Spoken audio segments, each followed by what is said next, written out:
Adar Poonawalla, the CEO of Serum Institute of India, has made waves in the film industry after acquiring a 50% stake in Dharma Productions. While his entry into Bollywood marks a significant shift for the studio, it has also sparked intriguing conversations about the future direction of Dharma and the evolving nature of film production in India.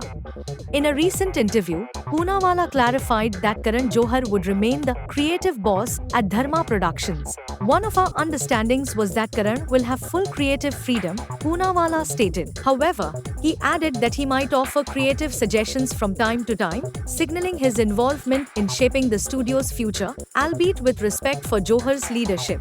Expanding the horizons of Dharma Productions beyond films, Poonawalla shared plans to diversify the studio's portfolio. We are building other verticals of distribution, like a music label that he's working on. Increasing production of content is also the name of the game, he said, showing a clear vision to broaden the scope of the brand. Poonawalla entered the world of film production with a 1,000 crore rupees investment. He revealed that his long-standing relationship with Karan Johar, having known him for over a decade, made the partnership a smooth process. We are quite well aligned and it was easy for us to partner, he noted. His primary motivation, according to him, is a belief in the power of storytelling and cinema's ability to connect people.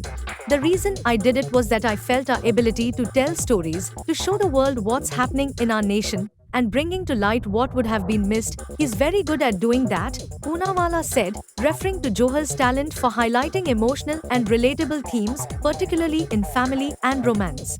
He further emphasized the global influence of cinema, stating, "It's also a soft power and it gives you access to people you wouldn't normally come across. It's a very interesting space and don't forget, we are very underpenetrated today." Poonawalla also highlighted the growing potential of reaching audiences in smaller towns and rural areas where cinema consumption is on the rise. Traditionally, it was theaters, then came OTT. I think it can further penetrate in the rural areas where business will do well. It's all about having the right budgets for films and not overspending, he said.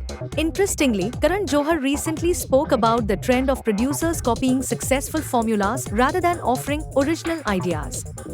He pointed out how films like Pushpa have become hits in Tier 2 and Tier 3 cities, prompting others to follow suit. We see Pushpa running and catering so strongly to the Tier 2 and Tier 3 audiences. Suddenly there will be 20 others wanting to do the same, Johar commented. He also observed the recent surge of interest in historical dramas and horror comedies, adding, "You see Chhawa working, and everybody will want to make historical dramas. After Stree, everybody wants to make horror comedies."